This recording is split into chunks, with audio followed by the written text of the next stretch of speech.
Oke, sebelumnya Assalamualaikum warahmatullahi wabarakatuh. Waalaikumsalam warahmatullahi Waalaikumsalam wabarakatuh. warahmatullahi wabarakatuh.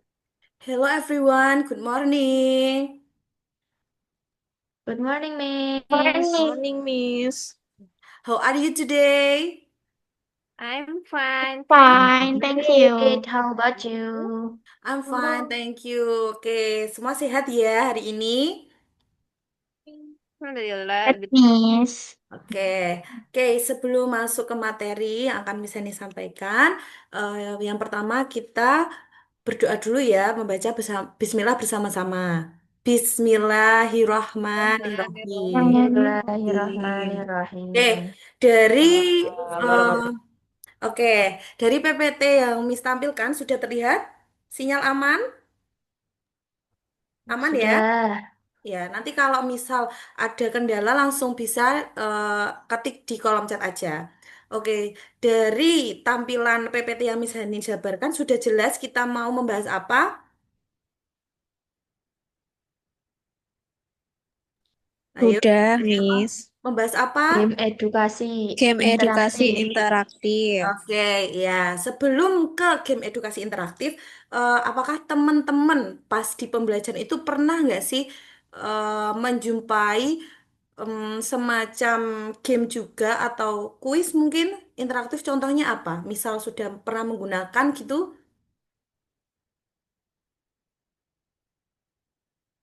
Misal, Nah, Belum. belum. Oke, Barisa belum ya. Yang lain mungkin. Kok diem aja?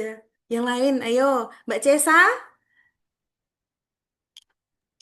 Belum, Miss. Oke, belum ya. Oke, jadi mungkin beberapa sudah pernah familiar dengan Quizizz, misalnya kayak gitu. Nah, tapi di sini Miss mau mengajak kalian bagaimana game itu juga bisa berdampak pada pembelajaran. Jadi di sini gamenya bisa menjadi game edukasi interaktif. Nah, kita bahas dulu dari yang pertama. Kita akan membahas game edukasi interaktif dengan konstruk 3. Sebentar. Oke, mengapa game dan mengapa harus konstruk 3? Padahal platform yang bisa digunakan untuk membuat game itu sangatlah banyak. Tapi di sini yang pertama kita bahas dulu tentang mengapa game, karena riset menunjukkan bahwa gamifikasi meningkatkan motivasi, fokus, dan retensi 40% untuk siswa. Dan mengapa konstruk 3? Karena di konstruk 3 ini kita tidak perlu menggunakan kode yang rumit. Jadi kita betul-betul hanya fokus pada logika aja. Dan membuat game ini bisa jadi secara cepat dan optimal. Oke, kita next. Oke, jadi tadi kan game dan konstruk 3. Terus kita sekarang membahas game edukasi interaktif. Game edukasi interaktif itu sendiri merupakan media pembelajaran yang berisi prinsip-prinsip pedagogi yang disertai dengan beberapa desain untuk membuat sebuah animasi agar siswa lebih tertarik mengikuti pembelajaran. Nah, di sini ada beberapa prinsip game edukasi interaktif. Di sini ada 3. Yang pertama kita bahas dulu, ada namanya experiential learning atau pembelajaran berbasis pengalaman. Di mana di sini siswa eh, menjadi peran, tidak hanya menjadi peran pasif tetapi juga menjadi peran aktif yang mengendalikan lingkungan belajar di sekitarnya. Selain itu, juga mereka akan mendapat memori prosedural yang lebih kuat. Di sini mereka berperan yang tidak hanya mendengar dan melihat. Jadi mereka di sini betul-betul mempraktekkan. Itu namanya experiential learning. Selanjutnya, yang kedua, ada namanya instant feedback atau umpan balik secara instan. Jadi di dalam game edukasi ini ada namanya respon secara instan. Misal, ini ada dua di dalam game dan di dampaknya dalam edukasi. Yang pertama di dalam game, contohnya saat kita bermain puzzle, misal respon yang dihasilkan saat kita memasangkan puzzle pasti langsung ada respon berhasil dan gagal. Nah, itu dinamakan dengan instant feedback. Jadi, seakan-akan anak itu akan ingin timbul rasa ingin mencoba lagi. Terus dampak edukasi untuk proses trial and error, di mana feedback instan ini juga akan menarik siswa untuk tidak takut gagal akan proses yang akan mereka lakukan agar ke level berikutnya mereka dapat menguasai lagi. Oke, selanjutnya yang ketiga itu ada namanya emotional engagement. Jadi di sini di game edukasi memicu emosi baik ya, bukan emosi buruk. Jadi tantangan yang ditimbulkan, kepuasan, keberhasilan. Misal ada tantangan, ada keberhasilan. Misal kalau ke level selanjutnya kan pasti ada tantangannya. Kalau berhasil, mereka pasti akan mendapatkan entah lencana, entah bintang, entah nyawa yang penuh. Jadi ini menuju pada tujuan belajar, bukan hanya tujuan game itu sendiri. Oke, itu tadi tiga ya. Terus dalam konstruk itu ada tiga struktur yang betul-betul harus dipahami teman-teman. Jadi dalam membuat konstruk itu kita lebih aware. Jadi partikel-partikelnya sangat banyak. Jadi kita harus mengetahui dulu struktur game di konstruk itu. Ada tiga, ada layout, behavior, dan event set. Nah, salah satunya layout. Layout itu lebih pada tampilan visual. Nanti teman-teman akan disuguhkan tampilan visual mulai dari layar. Nah, di situ teman-teman bisa digunakan untuk menampilkan objek, entah karakter, animasi, entah karakter musuh, tombol, teks, background, kayak gitu. Jadi layout ini yang akan dilihat oleh pemain. Jadi kalau nggak ada layout ya kita nggak bisa main game. Jadi layout ini sangat diperlukan dalam dunia game ya. Terus di sini ada layers. Jadi layers itu adalah apa ya namanya istilahnya?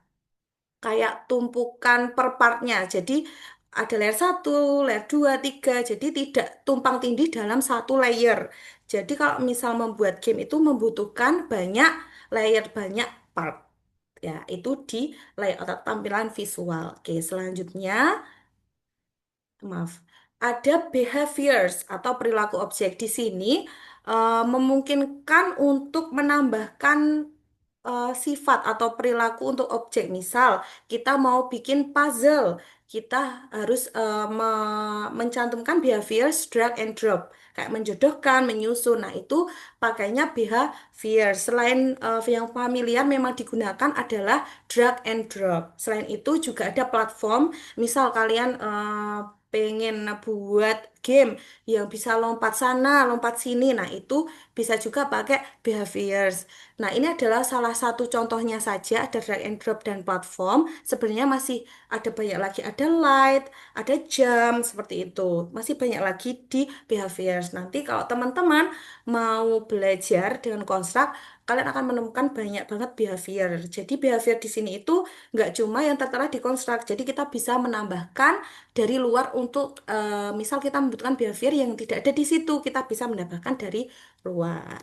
Oke, yang ketiga, struktur yang ketiga ada namanya event seed atau logika game. Jadi event seed ini berfungsi untuk menjalankan game kalian. Jadi di sini mulai dari logika game. Misal, kalau kita melompat kita akan menabrak apa? Kalau kita berjalan kita akan mendapatkan apa? Nah, itu membutuhkan logika ya teman-teman. Jadi kita memakai namanya event seed. Jadi di sini sudah dijelaskan aturan dan logika game menggunakan sistem jika atau kondisi dan maka atau aksi.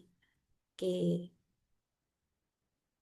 Selanjutnya, nah, dalam penyusunan game, teman-teman, yang harus diingat, tentu saja kalau game edukasi, sebelumnya kalian sudah membaca dulu, misal, Miss kasih contoh, misal membuat game tentang IPS asik, atau pembelajaran IPS yang asik. Jadi kita harus tahu dulu tujuan pembelajarannya untuk apa, terus konsep gamenya seperti apa. Nah, ketika sudah menemukan tujuan pembelajarannya, dan sudah menemukan konsepnya, kita bisa tuangkan dalam storyboard. Nah, ini adalah salah satu gambarannya. Ini eh, contoh aja ya. Jadi, kita boleh membuat storyboard itu boleh di Canva atau di Adobe Photoshop atau hanya eh, beberapa lembar orang-orang biasa atau coret-coretan biasa. Jadi itu adalah gambaran teman-teman, oh desainnya bakal seperti ini. Nanti letaknya di sini, di sini, di sini. Habis level satu kita naik level kedua. Level kedua isinya apa? Tek, tek, tek. Nah nanti dituangkan dalam storyboard. Kalau misal di tengah jalan ada perubahan, itu nggak masalah. Yang penting storyboard itu hanya rencana awal kita. Gitu ya teman-teman. Jadi sebelum memulai membuat game, tentunya game edukasi, kita harus yang pertama kita lakukan adalah membuat storyboardnya terlebih dahulu. Kita rancang mau seperti apa, nanti outputnya akan bagaimana. Terus kita cari karakternya mau yang mana, terus temanya, warnanya, antara button dengan tulisan itu harus padu, jangan warnanya nubruk ya, gitu. Oke, selanjutnya. Sebentar.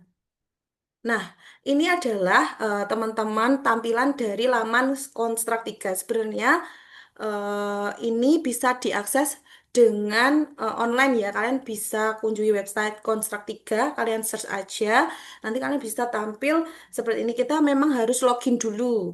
Yang jelas yang pertama kita harus login dulu. Kalau punya lisensi itu lebih bagus karena dengan adanya lisensi kita bisa mengakses behavior, elemen-elemen yang di situ dengan mudah. Kalau free edition memang terbatas ya. Kalau kita punya lisensi, kita lebih bebas mengekspresikan di Construct 3. Nah, ini ada bagian properties, active layer, project, dan layers. Jadi inilah tampilan kalau kalian sudah ingin membuat project di Construct. Yang jelas, yang pertama kalian harus membuat folder dulu. Kalian mau membuat gamenya apa, harus nanti layout pertama, tampilannya tetap kosong seperti ini. Ini masuknya ke layer 0. Jadi layout satu. Nah, biasanya layout satu ini digunakan sebagai background. Jadi nggak langsung nambahin karakter, langsung nambahin teks itu enggak ya. Jadi tetap layout yang pertama itu digunakan untuk background. Oke. Nah, ini adalah salah satu cara kita kalau misal mau menambahkan objek. Entah tadi Miss bilang ada musuh, ada karakter, ada teks, ada tombol. Nah, itu bisa lewat namanya create new object type.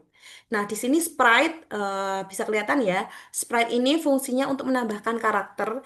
Karakter di sini tuh nggak cuma buat musuh dan karakter utama ya, tapi bisa juga menambahkan button, terus button with text itu bisa pakai sprite. Ini yang Miss jelaskan yang familiar digunakan ya. Terus kemudian ada tile background. Tile background jelas untuk menampilkan background, untuk memasukkan background. Entah backgroundnya kalian sudah buat sendiri di Canva atau kalian buat langsung di Construct itu bisa. Tergantung kebutuhan kalian. Terus di situ ada teks juga, bisa menambahkan teks langsung di situ juga bisa, atau yang Miss bilang tadi teksnya bisa digabungkan langsung dengan tombol ya. Tuh. Oke, selanjutnya, nah ada lagi di bawahnya, kan kalau di game itu kan macam-macam ya, ada yang pakai laptop, ada yang pakai HP, ada yang gamepad. Nah, di sini kita Construct menyediakan beberapa pilihan touchpad. Nah, bisa touchscreen, bisa mouse, bisa keyboard, bisa gamepad. Tapi biasanya yang sering digunakan itu adalah touchscreen, mouse kayak gitu. Keyboard juga misal memang gamenya sangat kompleks, biasanya keyboard juga sering digunakan. Juga di sini juga bisa mendapatkan audio, ada speech recognition, menambahkan video kayak gitu. Dan ini Construct 3 ini juga bisa 3D ya teman-teman. Tapi yang familiar memang digunakan sekarang untuk jenjang untuk apa namanya di sekolah-sekolah SMP itu rata-rata menggunakannya 2D kalau misal mau belajar gitu. Nah, ini Miss punya salah satu contoh tampilan game edukasi. Bisa dilihat ya teman-teman. Kira-kira menarik nggak tampilannya? Gimana kira-kira penampilannya? Dari dari Menarik. Menarik. Menarik, Miss. Oke, menarik ya. Jadi, Miss bilang kalau membuat game edukasi, tampilannya itu memang harus dipadu-padankan antara warna satu dan warna lainnya. Jadi tidak boleh tubrukan. Mungkin ini masih ada warna yang tubrukan ya, tapi yang lain overall sudah bagus. Nah, ini adalah salah satu contoh tampilan game edukasi tentang IPS Asik. Ini ditujukan untuk kelas 4 SD. Jadi di sini bertujuan untuk memperkenalkan budaya-budaya daerah yang ada di Indonesia, mulai dari pakaian adat, rumah adat, tarian daerah, seperti itu. Nah, di sini yang lingkaran-lingkaran ini namanya button, teman-teman. Jadi ini asetnya kalian bisa cari di internet sangat banyak. Jadi kalian bisa bikin sendiri yang button bermain ini bikin sendiri, kalian bisa bikin di Canva. Terus mereka masing-masing dari button ini layernya berbeda, teman-teman. Jadi enggak empat button ini satu layer itu enggak. Jadi banyak layer. Kalau misalnya dipencet ada profil, ada tentang game, ada tujuan, ada volume. Jadi misal ini dimatikan nanti lagunya mati, kalau dinyalakan lagunya akan terdengar. Oke, ini adalah salah satu contoh event sheet-nya dari menu tadi. Cukup kompleks ya. Jadi di sini menggunakan touch karena game edukasi ini dimainkan di HP, khususnya di Android. Untuk iOS belum ya. Jadi ini sasarannya di HP Android. Yang pertama dilakukan adalah kan kita mau touch. Jadi yang pertama kita lakukan adalah touch button bermain. Kalau kita ketik button bermain, maka lagunya akan play, kemudian Twin ini membuat buttonnya menjadi kayak apa ya istilahnya dalam bahasa Indonesia itu kayak pop up kecil. Jadi kalau kayak kalian ngeklik game kayak gitu loh. Ya, tahu ya, kayak gitu. Terus ini ada ukurannya, jadi tetap diperhatikan ya teman-teman untuk ukurannya. Terus kemudian ada waktu dalam menunggu untuk menuju ke layar berikutnya. Go to level berarti akan mengarah ke layout level. Jadi dalam satu layout ada berapa berapa partikel? Satu, dua, tiga, empat, lima, enam, tujuh. Ada 7 langkah. Itu hanya satu button. Satu button terdiri dari 7 langkah. Jadi betul-betul partikelnya sangat banyak. Ini hanya bagian menu. Nah, ini bisa dilihat di bagian event sheet. Yang banyak ini namanya event sheet ya teman-teman. Mulai dari event sheet awal menu level, cara bermain level satu, level 2, bintang satu, bintang 2, 3, dan seterusnya. Jadi betul-betul membuat satu game itu butuh eh, ini ada sekitar 24 layer. Berarti ya dikalikan sama event sheet berarti ya hampir 40-an lebih ya. Oke. Yang selanjutnya ini Miss ambil sampel yang menu sama level satu puzzle. Nah, ini adalah contoh tampilan puzzle sederhana. Kalian bisa lihat di sini ada waktu, kemudian ada puzzle ya, puzzle-nya. Terus ada button home. Jadi kalau misal ini diklik akan kembali ke menu. Terus Miss terangin yang ini nih. Nah, ini juga event sheet dari puzzle. Ini puzzle yang pertama. Jadi di situ tadi ada 2 puzzle. Tapi Miss cuma ambil satu satu sampel puzzle aja. Jadi di sini ada cukup cukup rumit ya untuk yang puzzle ini. Sama sama yang menu ini hanya menggerakkan puzzle aja. Caranya seperti ini. Global number itu tujuannya untuk menyimpan nilai mulai dari skor, mulai dari timer. Di sini timer 120 itu bukan berarti 120 menit ya. Ini 120 detik. Kalau 120 menit kelamaan nanti yang nunggu yang main game bosan ya. Jadi ini waktunya 120 detik. Kemudian di sini ada keterangan set animation to image play from current frame. Jadi eh, apa namanya gambar di sini puzzle di sini bisa digerakkan kemana saja. Jadi kayak fleksibel di luar frame. Tapi di sini gridnya itu kotak untuk memasangkan puzzle-nya. Di sini dibuat set visibility invisible. Artinya gridnya tidak terlihat. Jadi di sini membuat kita berpikir, oh gimana caranya puzzle itu biar pas sama potongannya. Padahal di sini gridnya tidak terlihat gitu. Terus di sini sudah set position puzzle-nya juga random, jadi diacak. Jadi kita nggak tahu letaknya di mana. Kita kumpulkan jadi satu. Nanti kalian sendiri yang akan memasangkan sesuai potongannya. Kemudian, nah di sini ada keterangan drag and drop, berarti kita memakai behavior drag and drop atau menjodohkan. Ini yang level 1 untuk puzzle. Kemudian di sini ada keterangan is overlapping grid. Jadi kalau misal nanti tumpang tindih di grid yang sama, dia tidak akan bisa menyatu dengan gridnya. Jadi nanti poinnya nol. Seperti itu.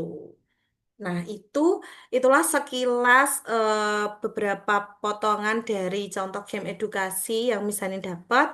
Mungkin ada yang mau ditanyakan dulu. Silakan. Silakan yang mau ditanyakan. Ada nggak? Ada, Miss. Mau bertanya, Miss. Ya, Mbak Risa, silakan.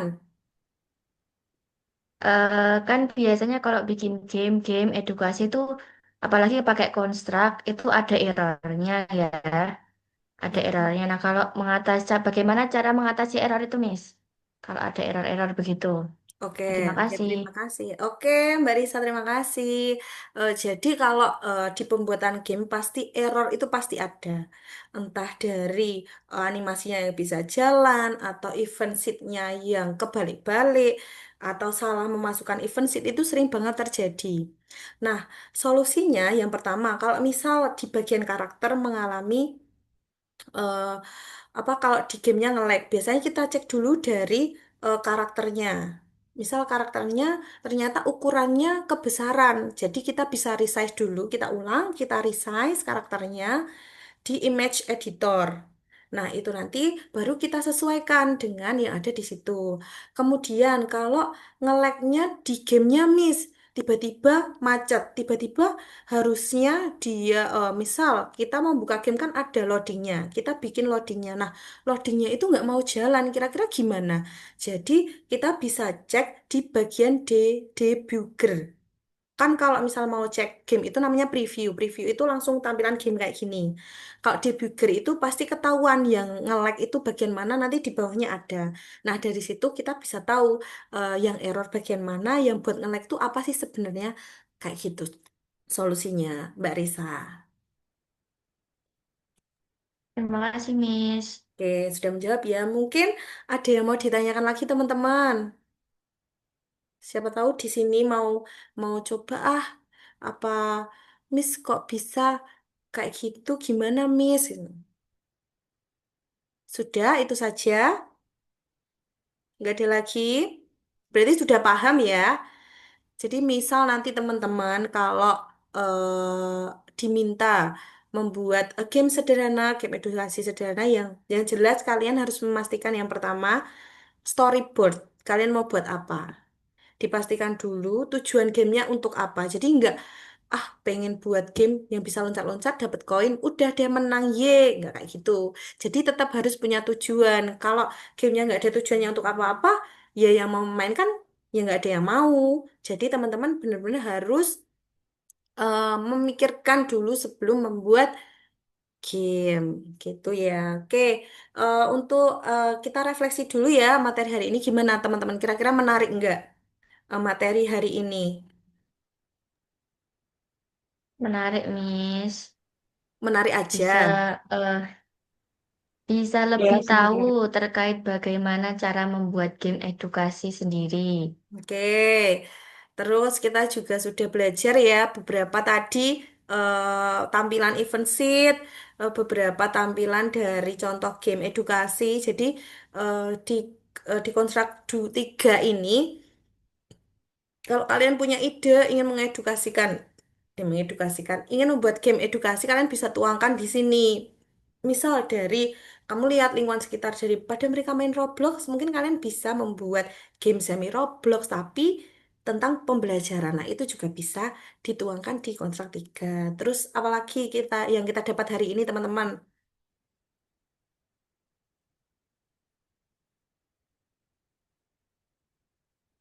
Yang kita dapat hari ini apa kira-kira? Selain tadi, selain menarik,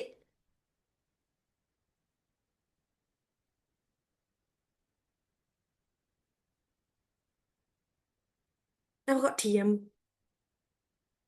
mengetahui Iya. langkah-langkah untuk membuat game edukasi dengan cara membuat storyboard, terus kemudian menyusun event sheet-nya, dan lain sebagainya.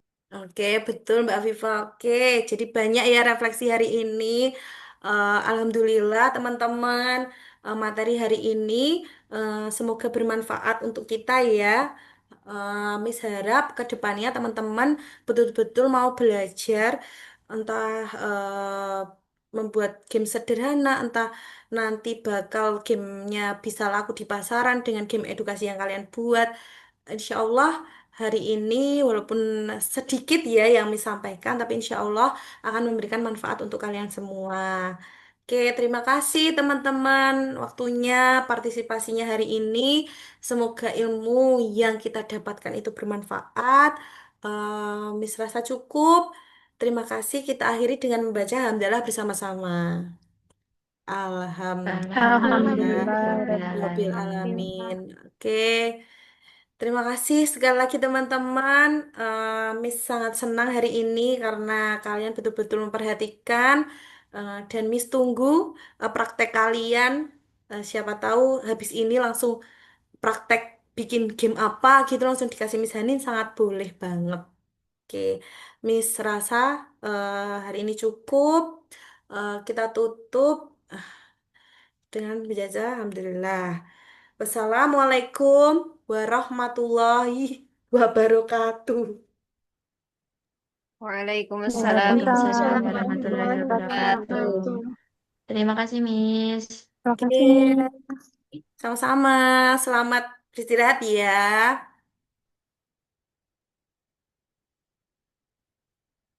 Sudah silakan boleh leave.